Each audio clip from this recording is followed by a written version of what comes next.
the Missouri Western State University Board of Governors meeting to order. The first item of business is to approve the meeting minutes. Do I have a motion to approve the August 15, 2024 board meeting minutes?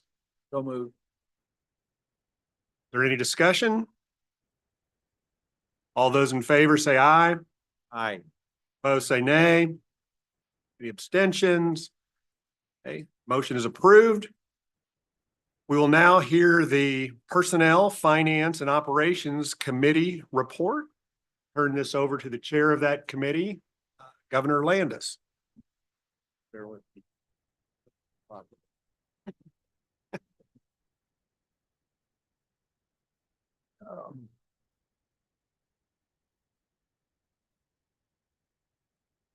Okay. Bear with me. I had any good jokes, I'd tell them now. Yeah, I know you would. What do you want me to go through all the motions and everything that we made or what? We'll do. Okay, Just turning it over to, then I want Daniel to go up there and get good work here. very good. No. Good afternoon, governors. At this morning's Personnel, Finance, and Operations Committee meeting, we had our guests from Forbes, our auditor for this year. And I would like to start off the meeting today with them speaking to you again. So I would like to invite Dustin Haywood and Bobby Kelly to join us up here.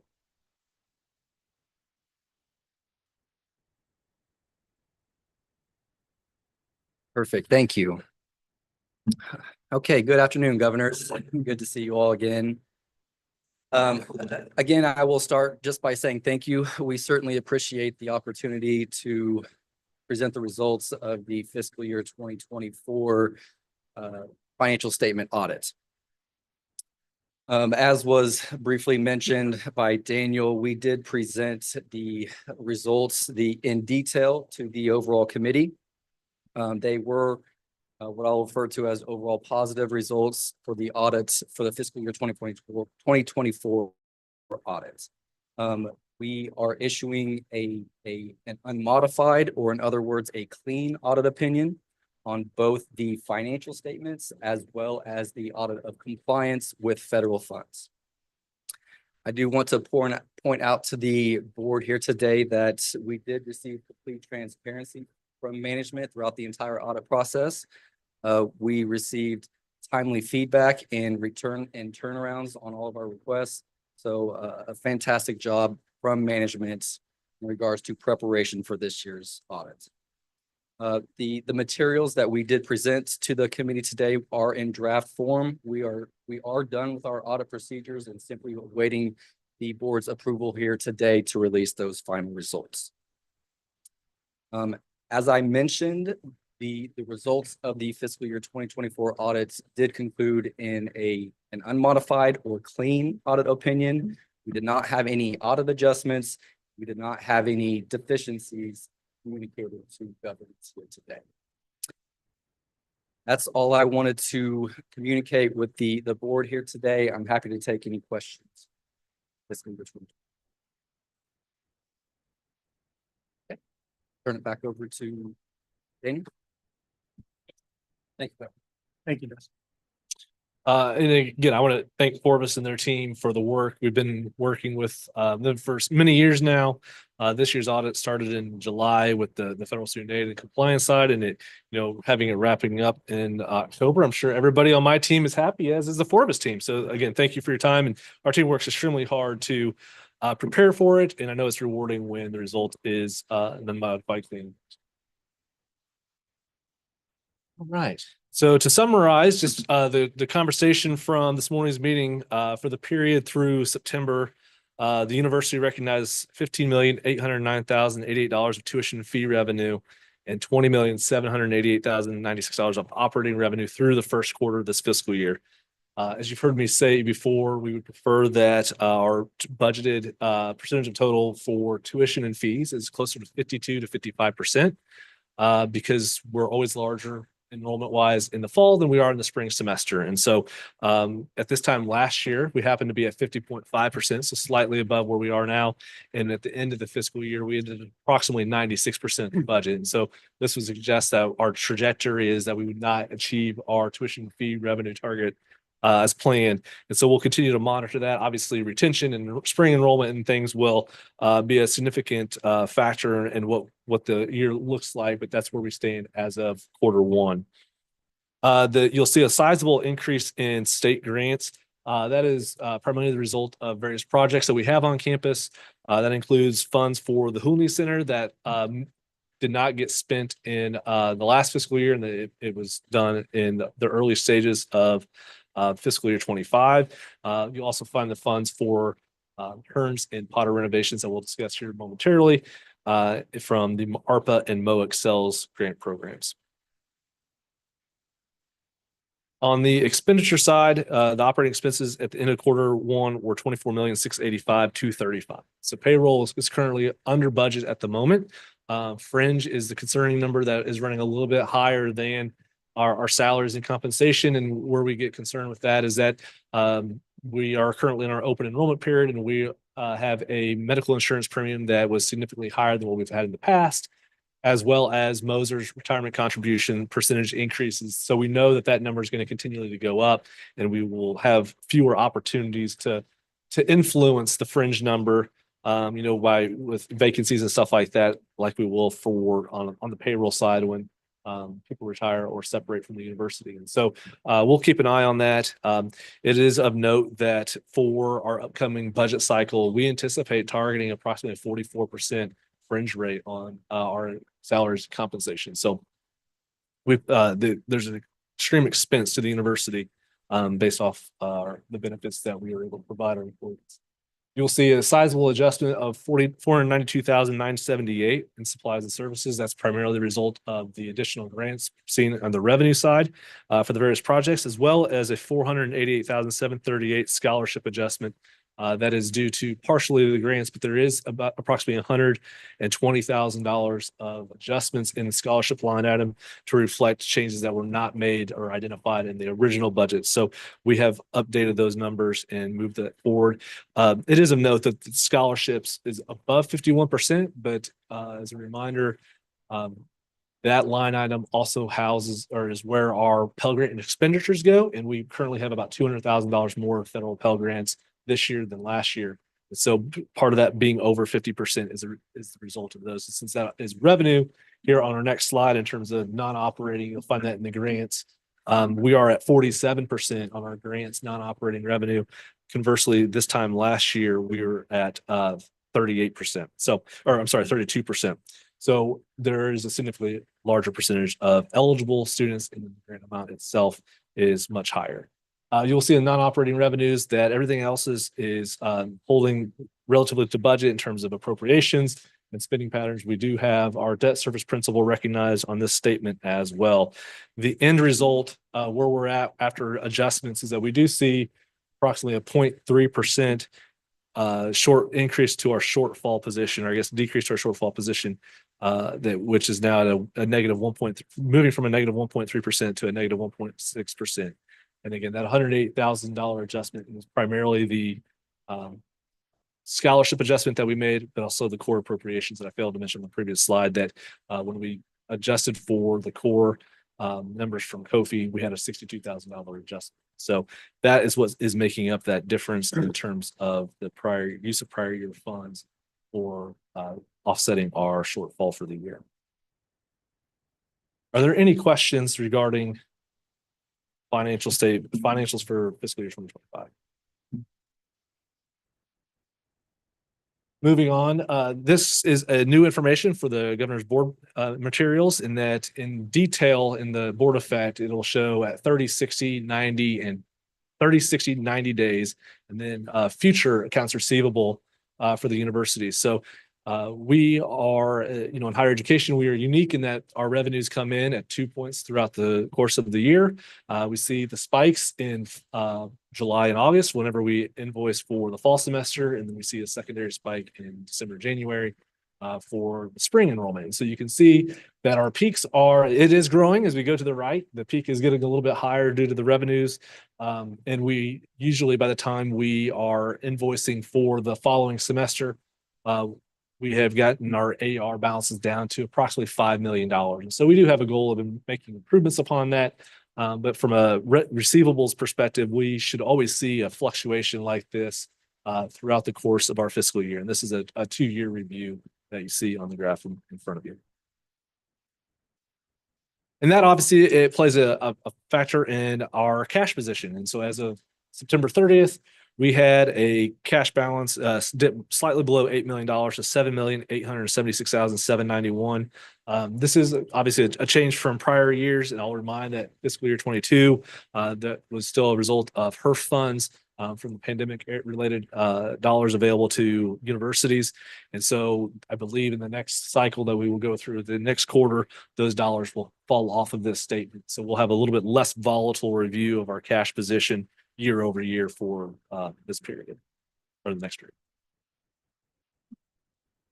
This morning, we also proposed 2 bids to the committee. The first one is for the Hearns renovation, which is the main floor of Hearns Hall, which is our library. And so the university is proposing to accept the bid from Lear Construction in the amount of $1,937,422 for the renovation of Hearns. There is a 10% contingency of $193,742, as well as a 6% architectural fees in our budget for this project. You'll see that the bids on the left, Lear was the low bidder, as well as had the shortest time frame for completion. The budget on the right displays where the dollars allocated currently and what will be spent for furniture, fixtures, equipment within the Hearns Hall that will be funded by the $2.5 million from the ARPA. Here's just a rendering of the project to date. As you know, with all renderings, they will change over time, but this is approximately what we're looking at in terms of creating private collaboration spaces as opposed to one open area that is typically a more quiet environment. This will allow for a little bit more engagement amongst our students and provide them a better experience. The second bid we are proposing to accept is for Potter Hall. Again, we shared the floor plan changes in August. I don't have a rendering for it today, but the low bidder was Lee Grover Construction in the amount of $516,988. We do have a 10% contingency of $51,698 built into our budget because there is no demolition of walls or reconstruction of walls. Our physical plant staff was able to accomplish the design in-house. And so we don't have an architectural fee associated with this, which makes it a more affordable project in terms of the lower expense load. And so we do have Lee Grover as the winning bid by approximately $30,000. And you can see the budget outlined to the right. We do anticipate in the lot that second to the bottom line item of FFE and marketing miscellaneous, because the construction bids came in at a very reasonable price. We will have dollars that we can reallocate into the scope with the School of Fine Arts as we move forward. So conversations are ongoing in terms of how those dollars will be allocated to make the proper improvements in Potter Hall. We had 2 additional items that we brought forward for information only for the Board of Governors at this morning's committee. The first is the pursuant of enterprise fleet lease management under a state contract in the amount up to $149,135 for the replacement of 14 vehicles. We currently have approximately 42 vehicles in our fleet. We are unlikely to move forward with the full removal of 14 or replacement of 14 vehicles this year. For budgetary purposes, we will be targeting more like 6 to 8 automobiles, prioritizing vehicles that are highly used or in the most dire need of replacement. So we are currently doing the assessment of which vehicles those are going to be. As an example, there are 3 Chevy Malibus that our mission counselors use to drive across their territories that are all above 170,000 miles, one above 200,000 miles. And we see that as a liability for our employees that we want to make sure that we're providing them an environment that is suitable for their work that they're doing. And so those will be 3 key replacements, as well as several other vehicles within our fleet. This will be a cycle that will be ongoing. So this is just year 1. And over the next 3 or 4 years, we will work towards replacing the vehicle, all 42 vehicles. But I want to point out that not every vehicle will have to be replaced as part of this program. So it's really up to the university to decide which ones are replaced at any given time. It's not all or nothing. And then the second item that we are pursuant of is with EAB regarding a platform called Navigate 360. So EAB Educational Advisory Board is a organization that the university has used before for admissions activities. This is an entirely different platform. What Navigate 360 does is provide our staff and faculty a resource that they can collaborate, engage with students. It creates some automated workflows for management of student cases and provide them the best service that each individual student might need. So it integrates specifically with our ERP, which is Banner, our learning management system, which is Canvas, and allows for, as things transpire in a student's educational career, they are then routed to get, if there are any concerns, they're then directed to get attention from an academic advisor or a faculty member or a specific staff member based off their needs. And so it creates a very good opportunity for us to improve upon our retention rates, our graduation rate improvements. And we've done the math that even at a modest 2%, if you'll see on the slide that Navigate says their typical return is a 2% to 12% retention rate improvement. And I'll point out that that's 2%, not 2 points. So it's actually a less than a 2% increase in your retention rate. And so even at that, it will actually generate about $100,000. And over a course of 4 years, if you had 4 new cohorts coming into it in the fall, it would have a return of almost $500,000 at that modest 2% return. And so if we envision a world where our retention rate is making greater jumps, that could hit our bottom dollar line by about $1 million. And so for us, we see a great opportunity for a return for the students that are already here and providing them greater support and more efficiency for our employees at the same time. So in all, we see it as a very good opportunity for you. And with that, I will answer any questions or take any comments before I turn it over for the motions from the committee.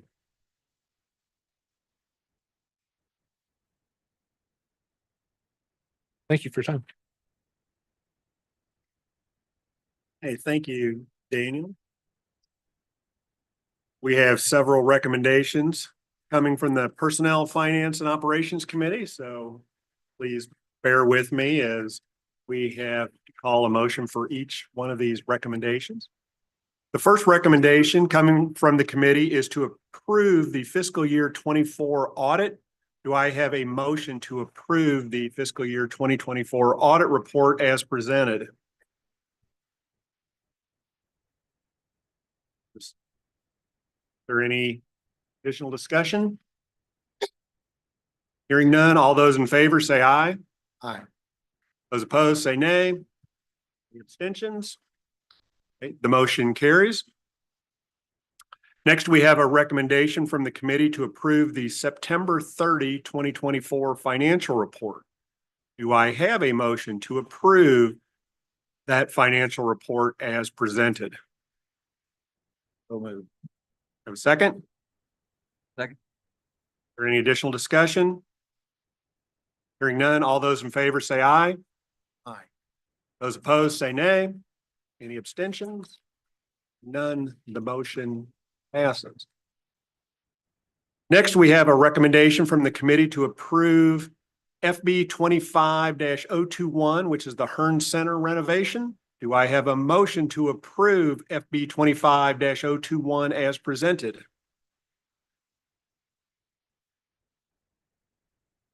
Hearing the motion in the second, is there any discussion? All those in favor, say aye. Aye. Those opposed, say nay. Any abstentions? The motion carries. Next, we have a recommendation coming from the committee to approve FB 25-023 Potter Hall renovation. Do I have a motion to approve FB 25-023 as presented? So moved. Second. I have a motion and a second. Any discussion? All those in favor say aye. Aye. Those opposed say nay. Any abstentions? None. That motion also passes. I believe that is all the recommendations from the committee. We will now hear division reports from the vice presidents and other cabinet members. Mr. Holt, you are back up again for Thank you. administration.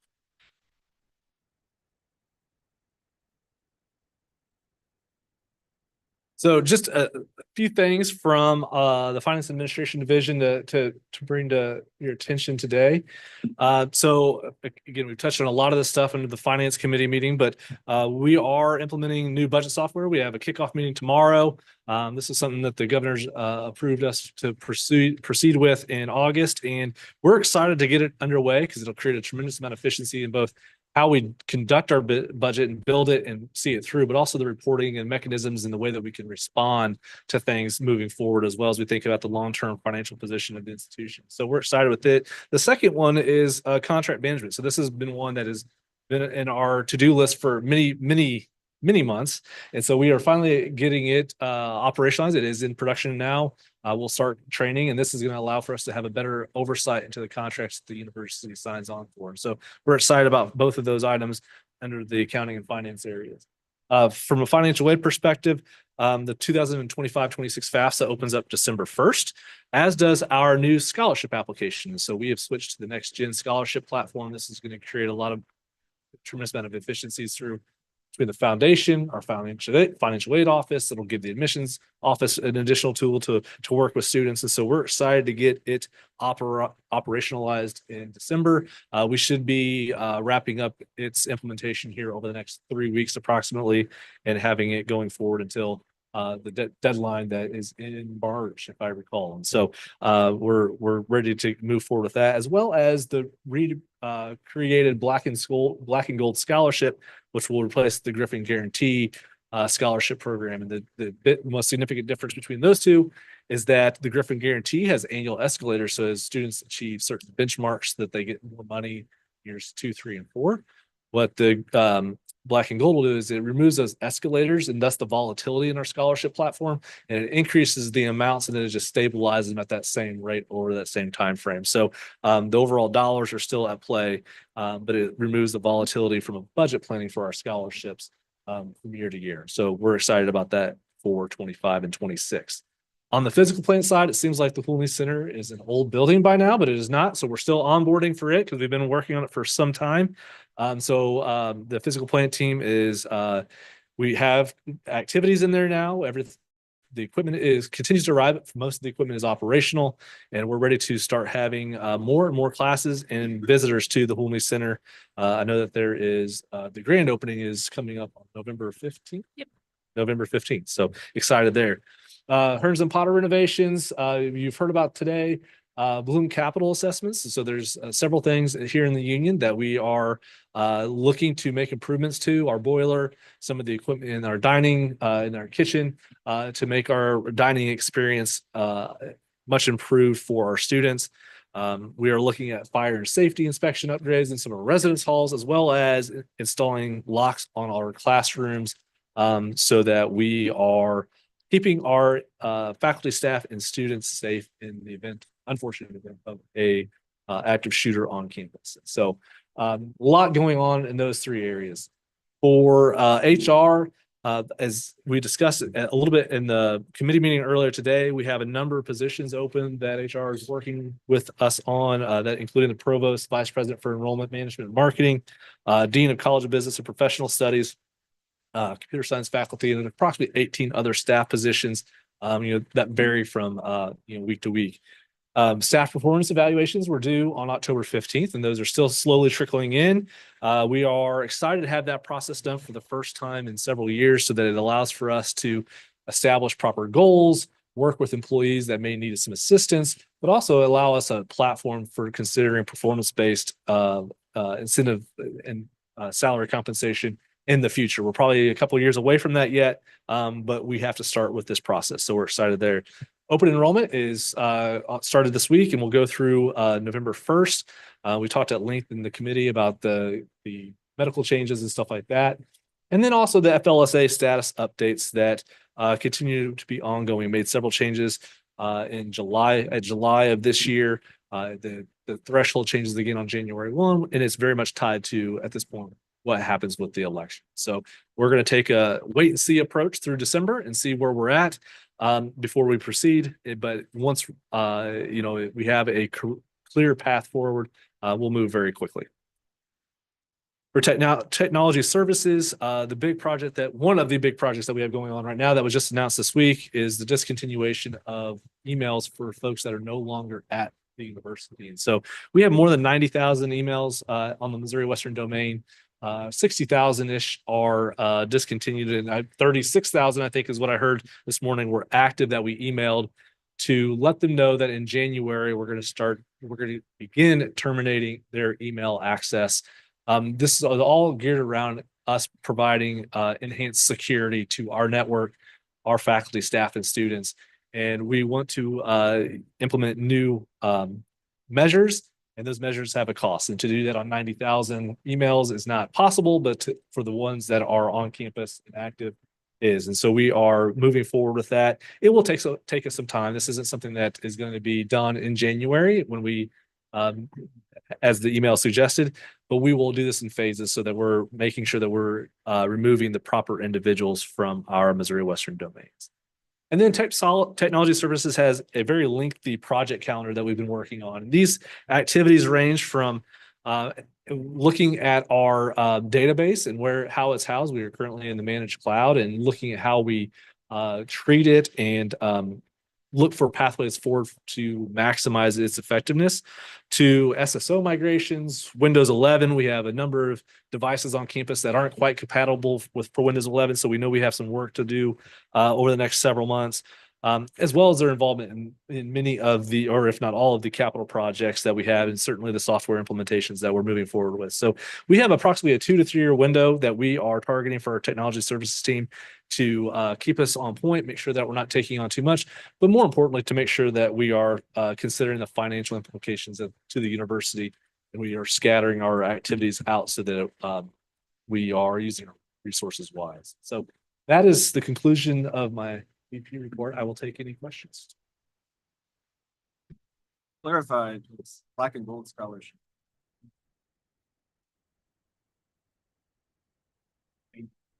No, so it changed how it's made up in terms of the ACT and GPA requirements, what are required, the various thresholds. And so there are many cases where students get more money than they would have this year. There's also a few cases where they get less. And so it just kind of depends on where it breaks down. Overall, the idea was to not take money out of the scholarship platform. So it's still there. It's just spread out, and so that it doesn't volatility for future years. And so it is different. There will be students that receive more scholarship than they. So my first started here, that was. He was new. So that was. But nothing's bad. I'm just curious because that was very appealing. So, wondering if the new scholarship is close to the same in appeal. Yeah, so what we had looked at was, and I think the Griffin Guarantee was meant to be a tool for retention and allow the increased dollars would increase our retention rate, and that didn't really hold true. And so what we're looking at now is there a way to put more dollars up front that is in level, and so the students get the benefit maybe earlier and then ongoing. And so there's a lot of different ways that you can maneuver your scholarship program, but I think for us it is making sure that we have an understanding of what dollars are actually institution. And at the same time, it's not hurting students in terms of their scholarships as they come in. Thank you. Thank you, Daniel. I appreciate you spent a lot of time with us today, and I know your team did a lot behind the scenes to have all this kindly prepared for us. So I appreciate that. Next up, we will hear on academic affairs, Dr. Joel.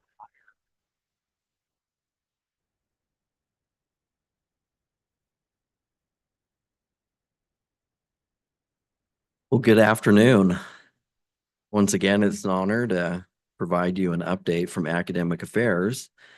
First of all, I want to offer an update on one administrative search regarding the position of Dean of the College of Business and Professional Studies. This search has now begun in earnest. The application deadline is October 28th. So soon thereafter, the search committee will meet in order to review candidates. Secondly, I would like to share briefly that preparations are now underway for our 2026-2027 site visit by peer reviewers of the Higher Learning Commission. As you're aware, the Higher Learning Commission is our regional accrediting body. A team of 22 individuals from various units across our campus are now meeting monthly in order to prepare our report, and that report in HLC language is known as the assurance argument. This occasion will offer the university the opportunity to showcase all of the many incredible efforts that we engage in order to assure student learning and student success. We will demonstrate to the Higher Learning Commission how we fulfill our mission as the applied learning institution for the state of Missouri, along with our vision of becoming the premier open access university. I think one of our great advantages of having the site visit coming at the time they are is I would argue that we know who we are as a university. And we do many wonderful things to fulfill our applied learning mission. So finally, in recognition of our applied learning mission, I would like to highlight a few of our recent applied learning events that have taken place through Missouri Western State University. For instance, recently, there was a biology field trip to Rice Biology Station in Steelville and the Ozark Underground Lab in Prodom that involved 2 faculty members and 21 students. 60 students and their family members participated in a monarch tagging day on the John Russian Prairie hosted by the student chapter of the Wildlife Society. There were also 24 first semester nursing students who attended fit boxing classes at the Freudenthal Center for Parkinson's Disease to help participants with exercises. Physical therapy assistant students and faculty assisted the local organization InterServe with Special Olympics Missouri's Young Athletes program. On October 21st, just this week, there was a liberal arts polarization panel at East Hills Library, which was well attended and very well received. From the Department of Social Sciences and Humanities, Marcus Williamson took his applied learning section of Political Science 101 to the White House Decision Center at the Truman Library in Independence, Missouri. And then finally, last week, the Court of Appeals was on campus, and I think many of you are aware of that. Over 100 individuals participated in that event. So in a nutshell, I would suggest to all of you, we're doing many great and wonderful, diverse things to fulfill our applied learning mission here at Missouri Western State University. What questions do you have for me? The Higher Learning Commission, how long is that? Is that an audit? Is that a site visit? It's a site visit, but how long do they stay on site? And when It's will- a site visit, and they come to our university. They come to all universities once every 10 years. And so that'll be called year 10. Back in 2021, we had a virtual site visit, and we did very well on that. I actually had a phone conversation with the individual who was the team lead for that. And he said at that time we had earned a 98% on our test, if you will. And so we did extraordinarily well. And so what we're doing for the year 10 site visit is to build on that momentum. They will be here for a day and a half on campus, and then they'll remain in the area, I think, for another half day. And so that's usually a pretty standard visit. I'm actually a peer reviewer for the Higher Learning Commission, so I've seen it from the other side, which is quite fascinating. So you'll know pretty soon after the visit, your score. Yeah, you'll have a pretty good idea of what you did. Basically, what they'll do is they'll give us some preliminary findings, and then we'll have an opportunity to look at their report from the standpoint of accuracy. If we want to make any corrections of something that might be inaccurate in the report, and then that'll go off to the commission. They'll make a determination, which usually concurs with the site team visit. And then we'll know. It's usually a couple months after. Any other questions, comments? Thank you, Dr. Heyer. Thank you so much. Next, we will hear the report on university advancement and the Missouri Western State University Foundation. Mr. Mark Archambault. Thank you, governors.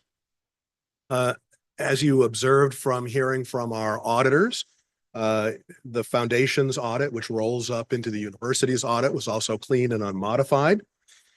With the audit concluded, the final fiscal year 24 fundraising numbers are tabulated, and we were able to confirm that more than a total of $3.73 million in gift receipts was brought in FY24, an increase of 230% year over year. Another 4.3 million in new pledges were booked that will continue to generate future cash as those pledges are paid. That represents a 226% increase year over year. Gifts of $10,000 or more grew by 27%. Collectively, these results, as mentioned previously, lead us to a record fundraising year for fiscal year 24. Thus far, through the first quarter of this fiscal year, we've attracted $670,000 in cash gifts. That's ahead of the pace for last year at this time. Planned giving results have been especially robust this year. We are anticipating the receipt of $1.2 million in scholarship contributions from a pair of realized estate gifts. That means those donors have passed. Those will support education and business students. Just this week, we also learned we will receive a $750,000 endowment contribution that will support health professions students. And at this time, a new $500,000 estate provision is currently being signed by the donor that, once realized in the future, will create an endowment to provide support of general operations for the Craig School of Business. We, in this fiscal year, have attracted 2 more industry contributors to the Hoolney Center, resulting in $350,000 additional dollars added to the center's general operating fund. And just this month, 2 suppliers from whom we have purchased training equipment proactively invited proposals from us through which they hope to garner donor recognition and signage rights. Each of those 2 firms will consider a $150,000 proposal. We are continuing discussions with a donor for a possible gift in kind that may make the Hoolney Center's adjacent storage building less expensive than we have budgeted for. We'll see if those discussions continue to matriculate. Separately, we continue to engage prospective donors with the aim of widening our gift pipeline. We welcomed members of our Casey Griffin's donor group to campus for homecoming. We are hosting a pair of special dinners with donor prospects here in St. Joseph, and we have completed or plan to undertake travel to our alumni donor prospects in Iowa, Illinois, Colorado, Nebraska, and Texas. The foundation successfully concluded its micro campaign to raise funds that secured substantial university brand visibility in the Inspire You Children's Discovery Center. Just 2 last notes. The inaugural meeting of the new National Executive Advisory Council of the Craig School of Business will be held in November. A separate council comprising regional business leaders will also be launched in the immediate future. During the recent visit of the business school's accreditation body, Dr. Heyer and I had a chance to visit with the head of that accreditation team, and we were unofficially commended for the plans that were unfolding for the way that our 2 advisory councils are structured, and that we had initiated new philanthropic expectations for those groups. Finally, I'll report on the provost search, which I'm heading. We've seen the first of 5 candidates already, and we will see the next 4 over the course of next week, at which point we should be ready to see how that search is. With that, I can take any questions.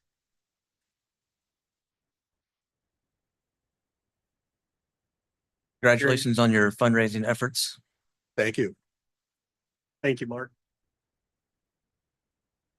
Now we will hear about admissions and enrollment management from Dr. Jeffrey Foote.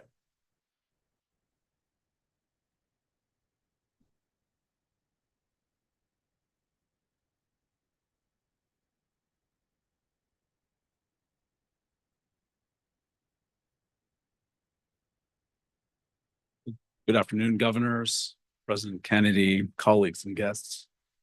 Recruitment is a whole university effort, but the bulk of the direct activity, processing, official outreach, and boots on the ground action runs out of the admissions office.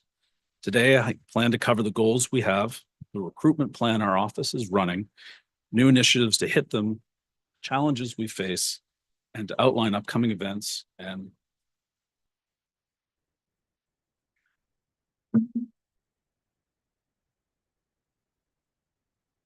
for the fall of 25, our goal is to enroll 100 more freshman students than we did in 2024.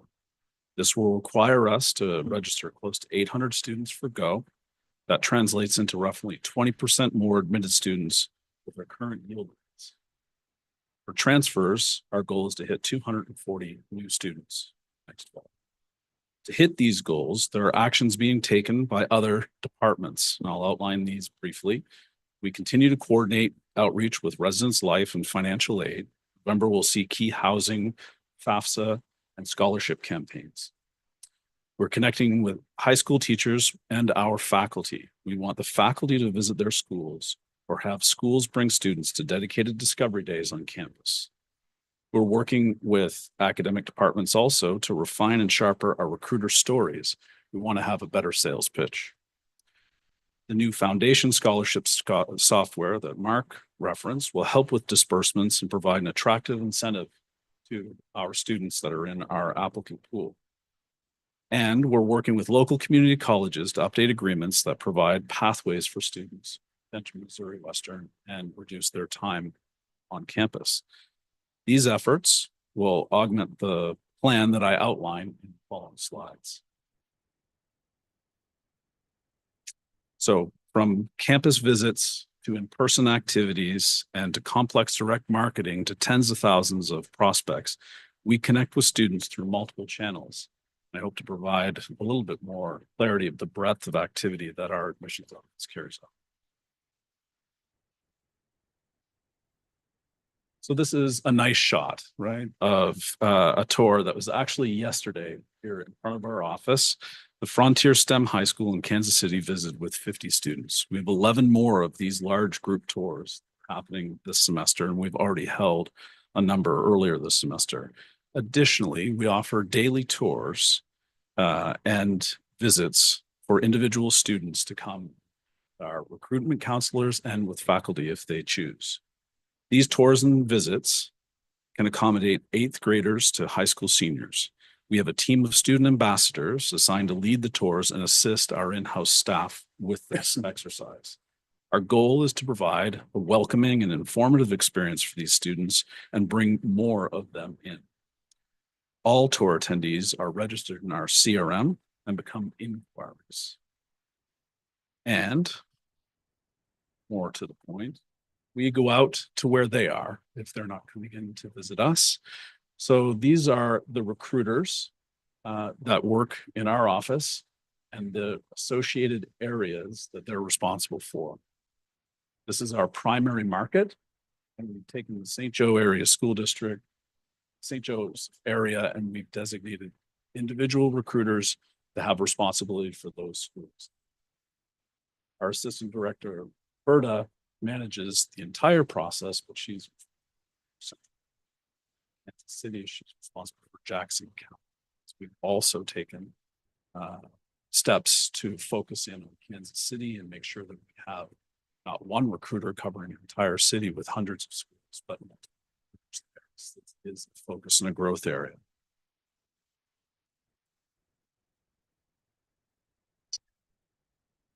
The recruiters are responsible for high school counselor relationship building, contacting schools to set visits and classroom presentations, meeting with students, and selling Missouri Western. They also also collecting leads and maintaining the data. They follow up with texts and emails, and they host individual visits and presentations, as I've referenced, when they are operating in-house on their rotation. This fall, our recruiters attended over 140 fairs and over 50 high school visits to date. They've engaged over 2,700 students so far. All of last year, we spoke to almost 3,400 students, and we have another round of outreach later this month in December and on into the spring semester. So we're doing pretty well there. What does this look like? This is one shot of one type of fair called My Success from last week. This was a collaboration between academic affairs and admissions. At this event, there's close to 2,000 students from sophomores to seniors that come through the civic arena. They were mainly from Buchanan County, but we saw neighboring county schools there as well, Platte County, two notable ones. The most enjoyable part of our work is meeting with students. And we generated 194 registrations. If we were giving out swag, we had a t-shirt or a bucket hat, then we had them sign up for that. And then our faculty from the Craig School of Business, Psychology, Communication, Engineering, Tech, Education, Exercise Science, and Nursing had many more conversations with students interested in their programs. As much fun as this or any college fair is to attend, we also need to be sure we're reaching prospective students as they move through high school and begin their decisions. Simply, not every student is going to run across our, in this case, big tent or pavilion or a table that we have at a recruitment fair. So we have direct marketing, and our work in direct marketing takes a significant amount of planning, expertise, and attention to detail to develop, coordinate, and operate. We acquire prospects through standardized test taker data and other survey returns. This large list of potential students receives outreach email and text to get them to take action, either inquire, they visit, or they apply to us. Our primary market largely matches our recruiters' primary territories. Within our market area, our team sends postcards to high school students, inviting them to visit, attend Griffin Experience, apply, and we also wish them happy birthday and say happy postcards. This year, as a change, we partnered with the Kansas City firm, Stewart 360, to search and outreach to prospects that are distinctly new from our existing prospects. They use a combination of tactics and have proven success at other regional publics. They're currently working those prospects, and we've seen an increase in our inquiries this year. Once students take an action to visit or to meet us at a fair or to open a portal account or to apply, they become inquiries and enter into our inquiry campaign. They receive a physical view book that looks like this and begin getting outreach texts from counselors and are encouraged to take the next step to apply. A new step we are taking is leveraging our CRM to find students with a new predictor tool. This tool identifies inquiries that show a likelihood to be interested in Missouri Western. These parameters are a permission to text within their student record that exists in CRM. They're from a feeder high school. They've been on our website and have clicked an email. We'll deploy a text and phone call campaign to this group in the coming weeks to increase our application. So that's our general plan, and we also face challenges. And I don't want to belabor this. A lot of us, we've already seen some of these pieces. So respect of all of our time, I'm just going to say the higher ed in general faces challenges. Student recruitment, there are specific challenges. It's no secret that we're facing a regional and state level student population decline.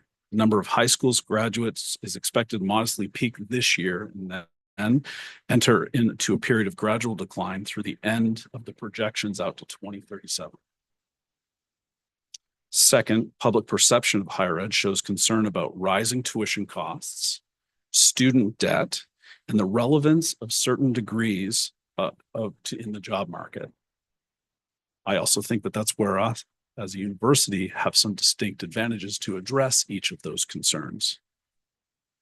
Third, the competitive landscape is only increasing and our competitors are using new and much more refined tactics.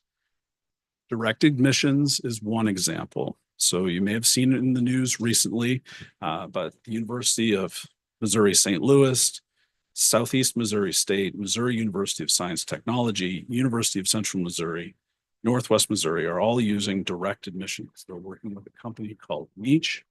They essentially identify students that meet their moderately selective criteria, pre-approve them for based on their test scores and their GPA for admission, and they send them a cold, "You're admitted" email. So this is a tactic that's been in the field for a couple of years, and that's what they're employing. They're also, not these specific universities, but I don't doubt they are using professional marketing firms, and they're spending millions of dollars to work with them to professionalize the front end outreach. Third, they are expanding innovative scholarships. So from, examples such as the Mule grant for Access Missouri students, those would be students that have a financial need, and Missouri Land Grant, which at the University of Missouri, which goes off Pell eligibility, offer a way to top up their payments so they have no further contribution. The higher dollar total for automatic scholarships, our Black and Gold is an automatic scholarship. They're putting more money into the front end of their automatic scholarships, and they're also expanding out of state eligibility, and they're increasing international scholarships. Some schools, usually the larger ones, are also offering ways through merit to extend full rides to students. So we face these challenges. Finally, our insufficient marketing strategy and brand positioning is something that we look to address. This year, we're working with Unionl, as we've been discussing before, and Unionl has just completed its recommended creative direction. We'll use those recommendations to enhance our student acquisition and marketing strategy, and we'll incorporate the recommended brand position. It's the first time we've had access to such research, and I'm looking forward to getting it in the market and working those recommendations. So just to as points of awareness, these are the upcoming tours that are coming on. We have 8th graders today, which was nice at 9:30.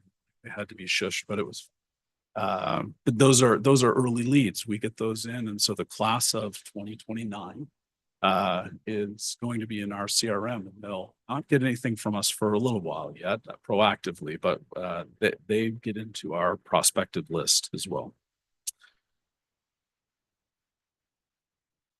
And then these are the upcoming events that have some level of admissions responsibility for us as well. Thank you for your time, and I welcome any questions you may have. Questions for Dr. Foote? Thank you, Jeffrey. Thank you. Next up is Student Affairs, Dr. Robert Galtra.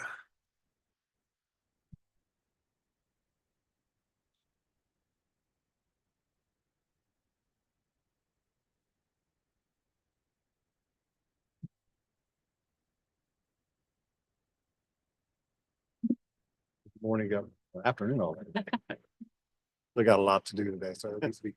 Hey, President Kenny, thank you for having me. I want to start off by going to the first slide, if you may. Highlight a couple of areas on our campus that are critical to work that we do in student affairs, but also in all of our work as educators. Western State University. A team that is oftentimes not highlighted as often as they should be. Truly doing the work that is pension related, mean, it's first related. I think just important. Time for our care team. I do want to note that we do have a new logo that we'll start marketing and branding commonly, but it's a good place to first share this logo. It really captures part of what the care team is. The purpose of the Missouri Western State University Care Team is to develop proactive, collaborative, holistic approach to identifying, assessing, and also mitigating risk associated with students exhibiting concerning aberrant behaviors. There's two areas that this care team focuses on: student crisis and distress, and also student well-being, also their success. As chair of this committee, I want to share that we do meet regularly each Monday morning. A great amount of time together with new cases that come in from any number of areas. We do have a reporting tab on the Dean Students page, along with other areas to report a care need. Those come in throughout the week. Throughout the week, I, as a chair, will have an opportunity to assess and then start assigning those reports to various stakeholders who serve on this team. While we don't have a lot of time, I do want to highlight these individuals for you to understand who the individuals are, but also, most importantly, the array of areas that they cover. We have eyes across the campus that are taking care of them. I appreciate Dr. Christy Campbell, who's associate professor who work on this team, Doug Secord, who is our associate professor. I'm sorry, associate general counsel. I also appreciate Teresa Grossbach, deputy director of athletics and senior women's administrator. Jacob Lazo, who's our Title IX coordinator. Don Vanderpool, director of housing and residence line. Alex Thompson, another member of our athletics, with his great perspective from that department. Katie Myron, director of counseling. Shelley Lundy, an academic advisor. Jill Voltmer. Right now, Trini is filling in while she's out. Chief of police, chief of police department. And also Leslie Stone, who is our director of center. A couple things I want to highlight as far as data points and talking points. We have at this time, midway, which we call mid-semester, from August 19th, started the semester. October 19th, from midpoint, Saturday to Sunday. And we have over 50 cases that have come in, we have responded to, reported. And I'll share with you that 60+% of those cases are mental health. So that's a high number, and we know that. But if you're keeping up in the world of higher education and you look at the data and the survey, really getting into the research with aspects of higher education, that is a pretty common one across the board. I can go as far as say that 2 of 5 students across the nation say that their mental health has a significant impact on them. That's a large number. And I would say that we're right there with that as well. I just want to highlight this team, the work they do. And again, care reports range everything from health issues, physical health, mental health, homelessness, food insecurities, and then the work that we're doing in terms of supporting possibly reasons that a good piece. So next slide, please. Another important area that I wanted to give a few updates. I promised the Board of Governors I'd come back to. As you recall, last spring, we did a soft launch of our GGCS. I'm still proud of that work and we'll continue to be proud of that work. I think that work goes beyond just my pride, but also in terms of seeing us move with the work of SGA, also our Residence Hall Association, RHA, various stakeholders within the campus community, our faculty and staff. We've had a chance to remodel the work that is the process for sanction. If you look at restorative justice and what that means across campuses and universities in our area, oftentimes restorative justice looked at as a process that students feel is a gotcha. I had an opportunity now to meet with enough of our students to say, you know, we really don't want the gotcha effect. We want to know that our voices are heard. And so in cases ranging from voice complaints, whether that be in the res halls, to cases of disruption, classroom, our students now have true due process, and it's lost what we would call the judicial model that was heavy sanctioning, heavy processing. Sure.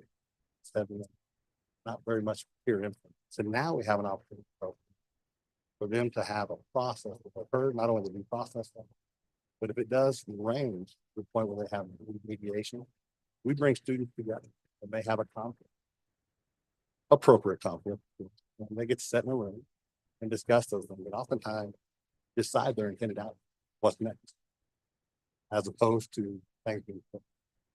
I will share with you that we do still have panels, both in the Griffin Gold Community Standards Line, also within the side that is non-res line. And those panels do hear cases where students who along the way that we've been proven that they've had due process, we've proven that they've had an opportunity to have potentially mediation, or even to have an opportunity for restorative justice, such as volunteering through our Center for Social Points. But I share that with you is once it reaches that panel, at that point, then we've got faculty member, staff member, and a student who is able to hear this student's message and reflect back on why they are in front of the side. I share that with you, and I'm really pleased with restorative justice process here and how far we've come. I think our student body, let's start with our STU president, can say that yes, they feel that, they hear that, wanting to promote that.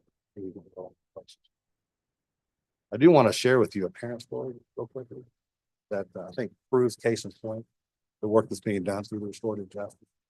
Oftentimes our students, they have a situation where they're struggling, that be through a care report or that be incident report that is conduct related. But sometimes they don't give the parent the full. For many of us as parents can understand. But when a parent now calls in because of our work, because of the work, how we track things, because of our care report process, if they have FERP on file and they have all the necessary check marks for us to share that story, we're now able to share said date, incident data. Not just the incident, also the student have to sit down with them to talk through how they want to improve. Then on top of that, then they have a chance to hear some of the other pieces.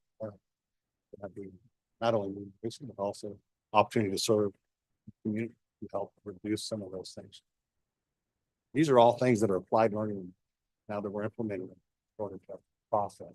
That is, it takes time to launch these things. Evolve, we stay the course. But the parent, when I got on top of them, all of a sudden they realized that Missouri Western State University isn't a gotcha. It's a university that truly wants to work with their students. And they felt much more at ease our care, working with them, but also understanding that we will be able to tell them. So to be student friendly in that way, whether it's res life or otherwise, the students to know their voice will be heard. I think just as importantly, also they have an opportunity to control their destiny. Process has been meaningful, and I look forward to that paying dividends as far as our retention rates. Wow. That is. Pair team, supplement.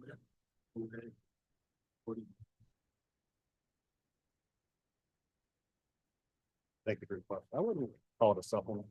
I think it's really a puzzle. Correct piece. We do have representation from something. They start off at one level. I think the biggest piece is the key piece for many eyes on it, not only in terms of how can I help that student, but also being a voice for that student. I wouldn't say it's all something involved, but rather a key piece in terms of UPD handle things legally the way the law is. But this is a chance for us to first these things to help in areas of security, and then also from the helping that student development cycle. All students are in different cycles, helping us see where they are. I think that's probably. Appreciate it. Appreciate it. Appreciate it. We and I share with you the data on that. I did overlook that, but I want to share. We're up to approximately 100 conduct incident cases that have been received through my office.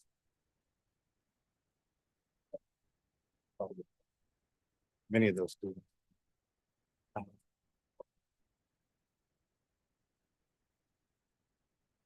Governor? Thank you, Dr. Hill. Thank you. Next up, we will hear the report on athletics. Carter.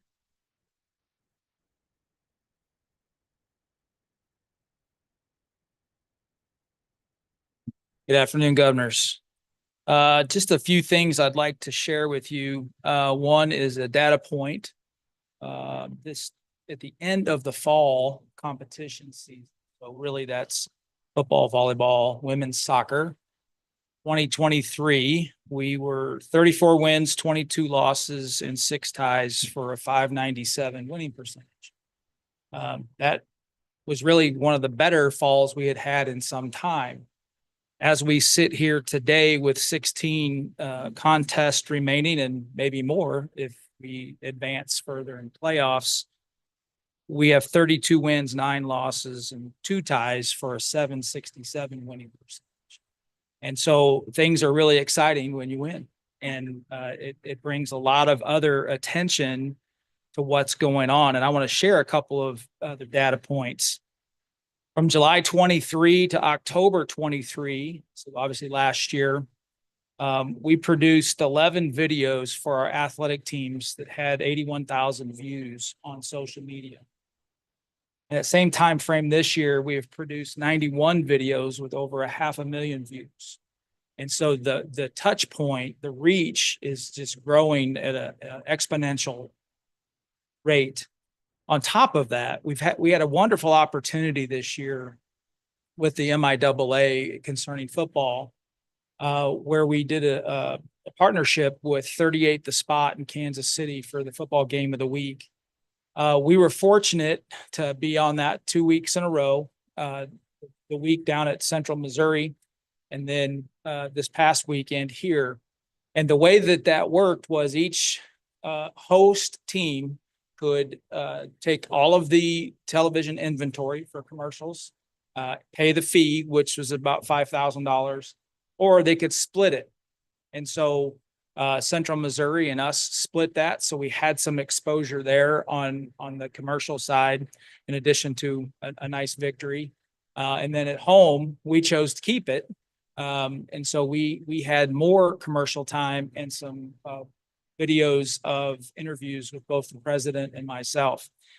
And I'll tell you that the ratings for the UCM game was a 0.9 rating, which beat every Division I game in the same market, same time frame, other than Notre Dame. And then in this last week, we had a 0.5 rating, which beat all the other 3 Division I games that were being aired in simultaneous time in the market. So in the end, just tremendous front porch marketing of the university. And I heard lots of great comments from people who watched it. I actually went back and watched the game a second time, and no, the ending didn't change, but I was very proud of the product that was put out there for the whole university on how that looked. Would also tell you that we have coming up our Mammoth Sports Consulting group coming to campus to begin that process of gathering information for our strategic planning process. November 5 through 9 will be an incredibly long week, even into the 10th or so. And I know that both Governor Tiemann and Governor Grimwood are going to meet for a luncheon with those consultants representing the Board of Governors. We also have the same company, different arm, Mammoth Sports Construction, will be on campus November 18th and 19th for our athletics facilities master plan, doing a lot of the same, mining of information. And so they've already met with our president's cabinet for a 2-hour meeting and asked a bunch of questions and got some good information. But we're looking forward to both of those processes culminating toward the end of the academic year, and then dovetailing that information into the university's strategic Lastly, I would just say that, we are in that proverbial transition time where fall sports, although not quickly ending, but winter sports beginning. And so next Wednesday, our women's basketball team opens their season with an exhibition at the University of Iowa. Board of Governors, we have tickets. If you have any interest in going, just by the end of tomorrow, if you could let me know, we can guarantee you a complimentary ticket for that event. And then that weekend, our men's basketball opens up on the road in a crossover tournament in Canyon, Texas. So that's my report, but I would be glad to answer any questions.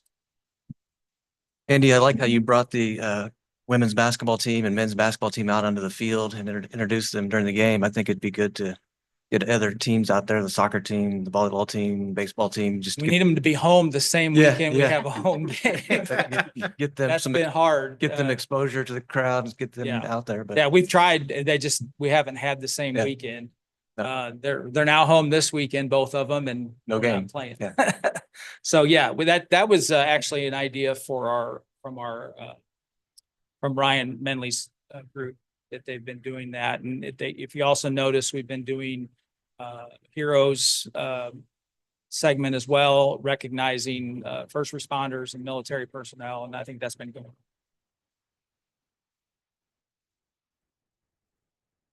Anything else for athletic director? Okay, thank you. Thank Andy. you. Next up, we will hear from our student governor, Mr. Garrett Jackson. Good afternoon. My first order is to congratulate new SGA president, Sir Yarbrough. Congratulations at the helm of SGA. I'm excited to work with them and their administration, serving students. Both of our roles. First thing I'd like to say to that is just very excited about what they've done with RSOs to encourage, in some cases necessitate more volunteer service hours. So I know that'll feed into some of Dr. Golcher's reports. Service hours, Center for Service. That's very exciting. I'm glad to see that more students will be more engaged in campus and in the community. Something to be proud of. Just finally then, just some of my talking with students, a few line items I'm happy to hear from students in my discussions. For one, so many of the students I've talked to said they don't feel unsafe on campus. Been really good to hear. Students receive academic support. Been very good to hear. Instructors are kind. The culture is kind. One that I asked an interesting question to a freshman, and they said, I asked them if they had any preconceived notions about coming to college before they came, and then how that changed once they got here. And they said, surprised to see that instructors weren't mean. So I was happy to report that as well. So thank you for your time. Thank you, Garrett. We'll now hear from our president, Dr. Kennedy. Well, thank you, Chair Teeman and Vice Chair and Governors. Before I get started, I just have to take a moment and appreciate all the work and reports from the vice presidents and the cabinet members. It is wonderful to sit here and listen to so many things, good things that are going on, so many positive initiatives. And to give a big shout out to Daniel and his team for the work on the audit. That is a heavy, heavy lift. And I know, Mark, your team was auditing as well. It's just audit season. So I appreciate that. And just one quick event too, Andy. I thought the basketball event this past Sunday with the men's and women's teams with the Special Olympics group, they have a mini camp and then have games, and it is wonderful. I just so enjoy that. So lots of good things going on. So let me get into my report. And for today, this is going to be my third installment of Moving Forward, which is the communication initiative we've launched from the president's office. And I've done this in an effort to share with everyone present some of the more pressing issues that the university is facing and how can we collaboratively work together to improve. So today, what I'd like to discuss are the state's goals for higher education and our Missouri Western State University response, because sometimes you're lucky and sometimes you're just adept at reading the room. Well, in our case, it's a little bit of both. Because of the tough decisions that we made early on, and by we, I mean the Board of Governors, the leadership team, as well as our faculty and staff, we find ourselves perfectly positioned to provide the state of Missouri with real solutions to its most pressing problems. Now, according to Governor Parson and his education experts at the Department of Higher Education and Workforce Development, or DUDE, as we like to call it, there are 3 emerging trends to pay attention to in higher education: workforce, demographics, and affordability. In terms of workforce, the state of Missouri simply does not have enough people with the necessary skills to meet employer demand. So in response, the state has set what it calls a big goal, and that is to, quote, be the best in the Midwest in educational attainment and workforce participation by 2030. And their target is for 60% of the worked age population to have some higher education credential, associate degree or above. And Missouri Western has already been working to attain that goal because we've pivoted to create the right educational infrastructure. It's exactly what we did with the Unionl Center for Convergent Technology. I mean, look at our current partners. They asked specifically for this solution and put forward funding to support us. And if you look on the public side, well, our partners include the state, the city, the county, and the school district of St. Joseph. And from the private sector, our partners, who number around 20, include folks such as Gray Manufacturing, Humach, Alltech, Triumph Foods, Daly's Premium Meats, and nearly 20 others.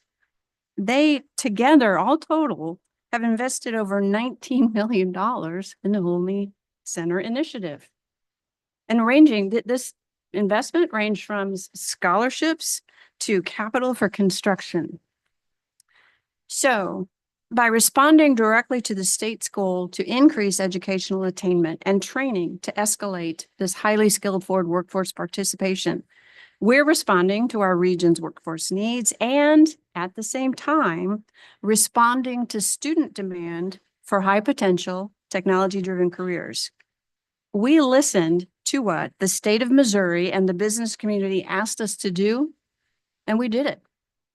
Now, let me just remind you, we've heard this today, but I am so proud of this event. The ribbon cutting for the Unionl Center is Friday, November 15th, and I hope governors will all be able to join us. But the Unionl Center is just one piece of the solution. Our attention has also been on listening and responding to community and civic and education and healthcare and business leaders regarding the workforce they'll need to be successful and enhance the quality of life in our region. So let me give you some examples. We have more than doubled our enrollment in our Masters of Social Work program.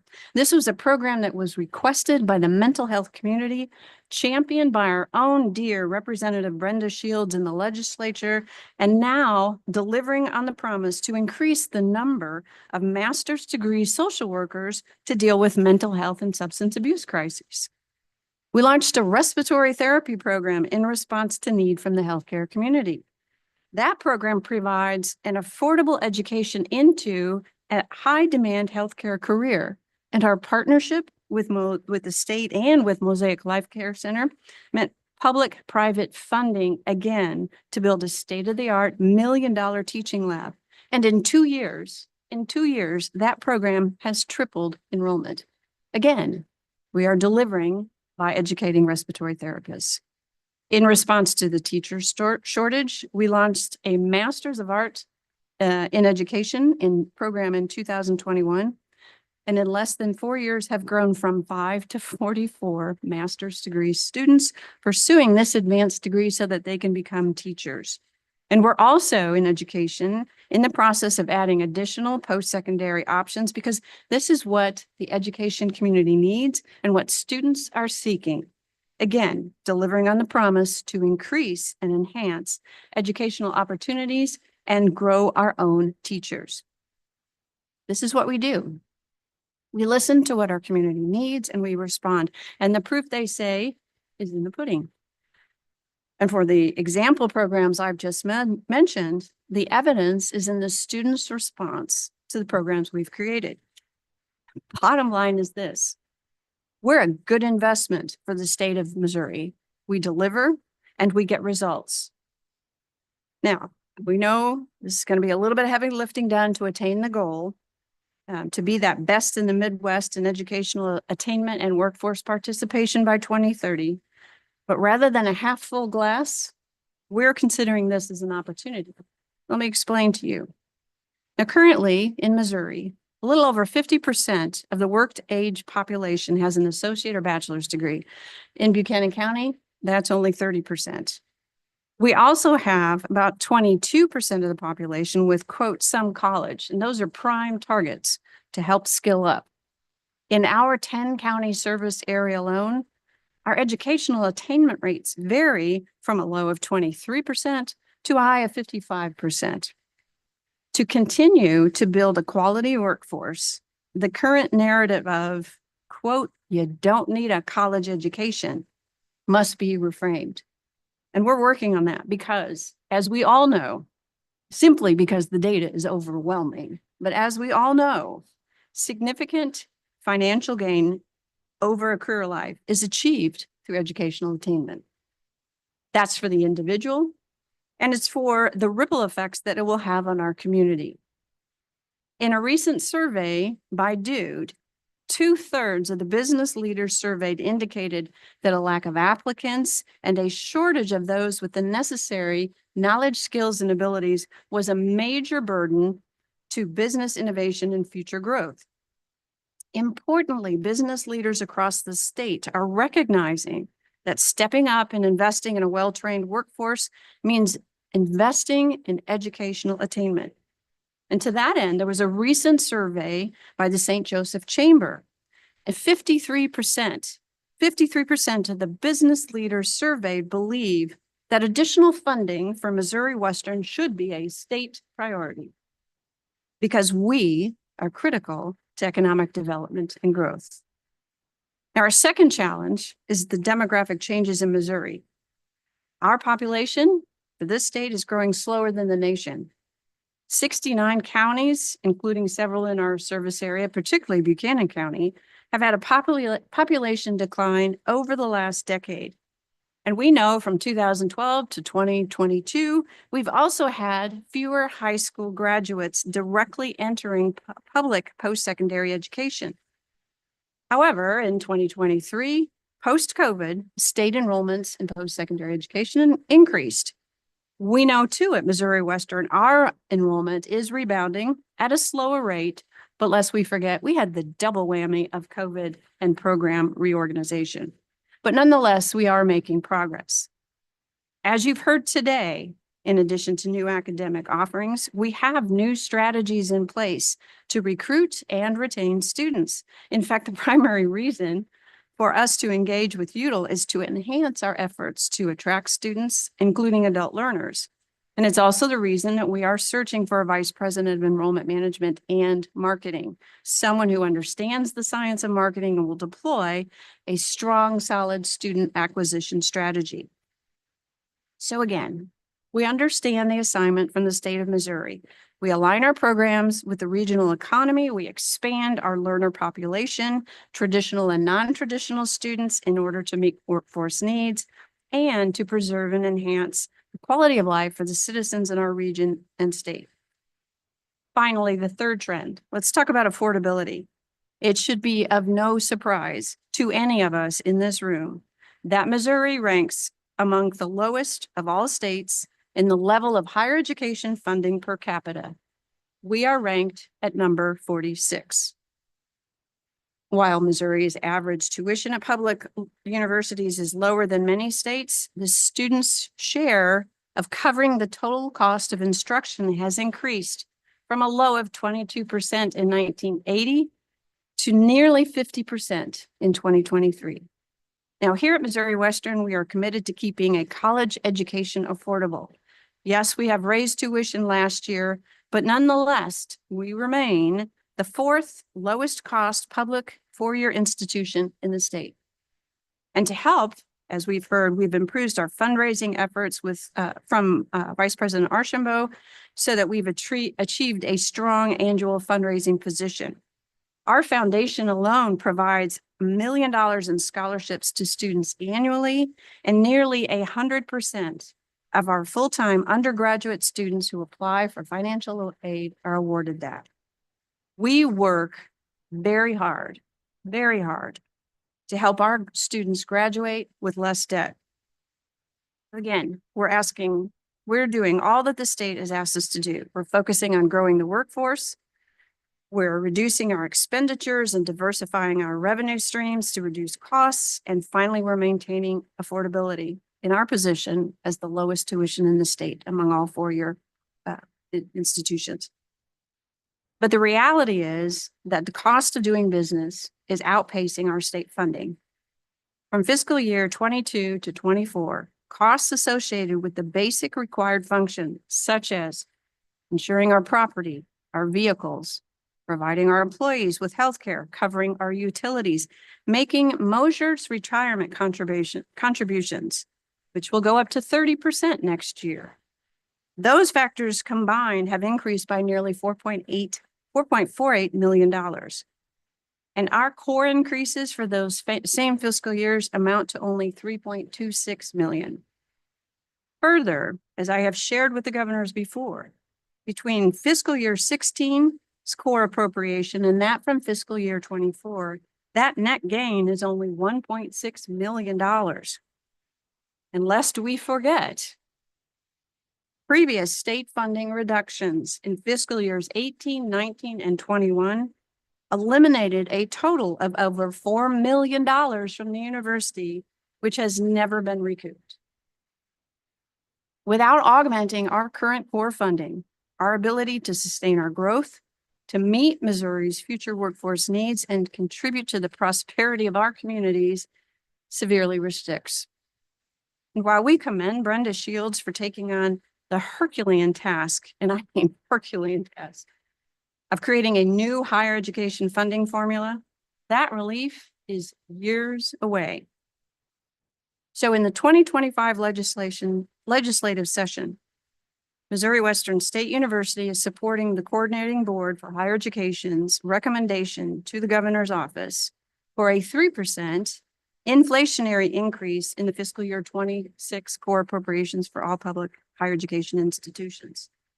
Plus, we will be seeking supplemental core funding to augment our annual appropriation beginning in fiscal year 26.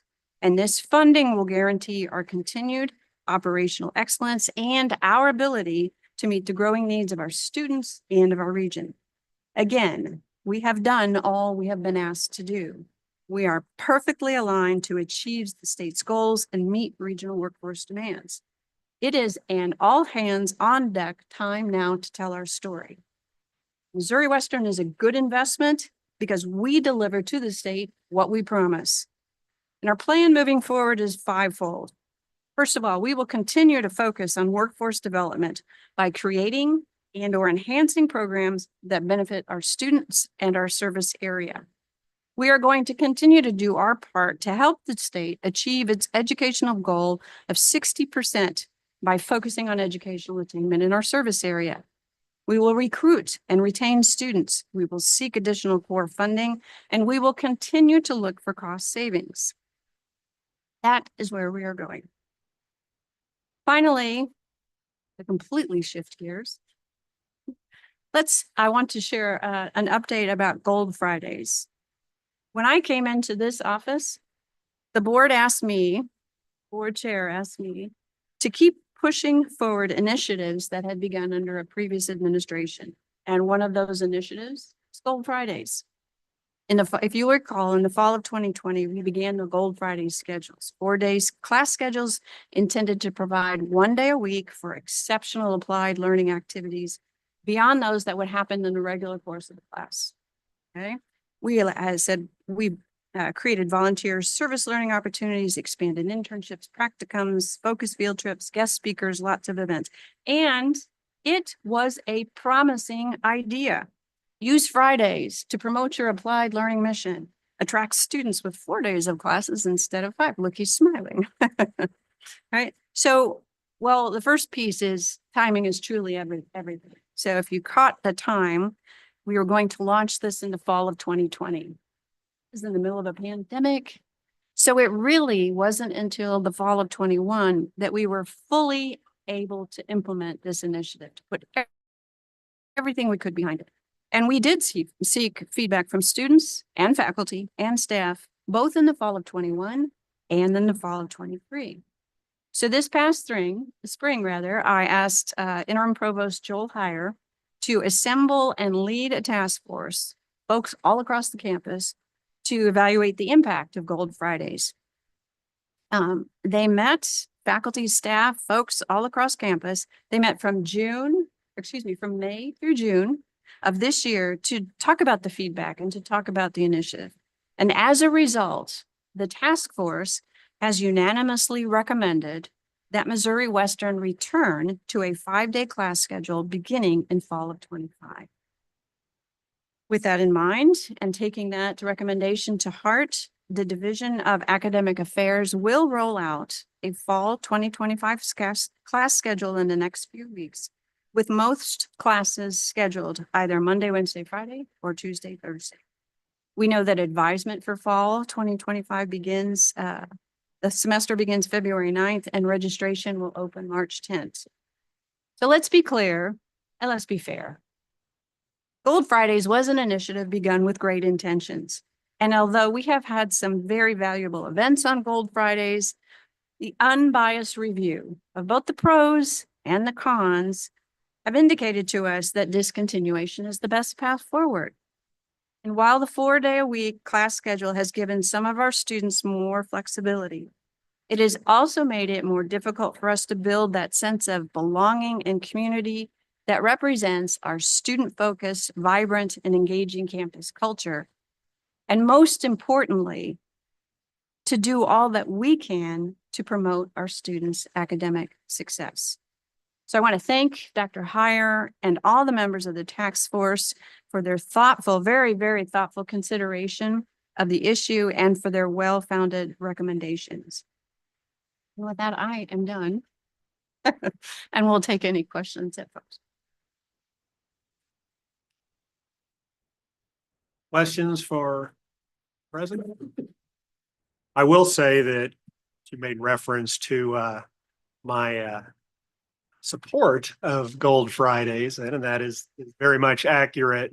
And I believe this is one of the results that or the pathways that we were contemplating in a time of financial issues. We were looking at a number of different initiatives to try and turn the tide, and some of them worked. Some of those were ones that we did what is appropriate. You try them, you evaluate them, and then if it's not appropriate to keep, you move on to something else. And I applaud the administration for looking at that and listening to students and for faculty that forward. Any other questions for Dr. Kennedy? Okay, we'll move on to my report. Just a little bit of following up your presentation. I think about that at commencement, which is such a great time for everyone, but a comment that comes out every single time is that all employees here are educators. It is appropriate theme. It's our applied learning. It's our caring community. It's all those things that are wonderful. But also it kind of ties in a little bit here that as a board and our different platforms that we have and our different circles of influence, we also need to be constant advocates for the university and cheerleaders in whatever manner that we can. You just think about that the appropriations that we were promised by the state for our core funding, if that had happened, where we would be at today. We have overcome lacking $4 million that we thought was going to be there. And for reasons outside of our control, We're not. How much could we focus on different things if that was the case? How much, and we're doing great anyhow, but what could we be doing on that? So to the extent that, think about that with homecoming last weekend, I wasn't there for her speech, but have heard so many people talk about our Chamber of Commerce president, who is an alumni and received an award, and not only encouraged, but implored the couple hundred of people there to reach out to your legislator, reach out to people that care about us, but have the ability to affect that funding. If we were funded more in a equitable way to some of our peer institutions, how things would be different. We're almost a victim of our success in certain ways that we stretch dollars so far. And we're to be applauded for that fiscal responsibility and the stewardship that we do. But to the extent that we can, any of us use opportunities, encourage others to use the opportunity to talk to your state legislators, get that ear and reinforce to them that the state asked us to do things. They asked us to be a leader in workforce development. Checked in spades. They have asked us to be affordable. We are there. They have asked us to be a solid economic contributor in our region and serve our community. And we have done all those things. We would like to see more of that funding coming back so that we can increase that mission and increase what we're doing. So whatever that opportunity is, if it's people you know we know a lot of people on first name basis, but just when you can say the positive things, and I know everybody does, but it's just a good reminder. It's a good reminder for me that sometimes I kind of forget about that we always have that opportunity to be advocates for the university. We're doing great things, but we just need more opportunities for that. So the final thing I have is that our next board meeting will be on Thursday, February 27th, 2025 at 1:30 here in the Union in room 220. So with that, is there any old business anyone would like to discuss? Governors, is there any new business you'd like to add to the agenda? Additional comments, questions for any of the administration?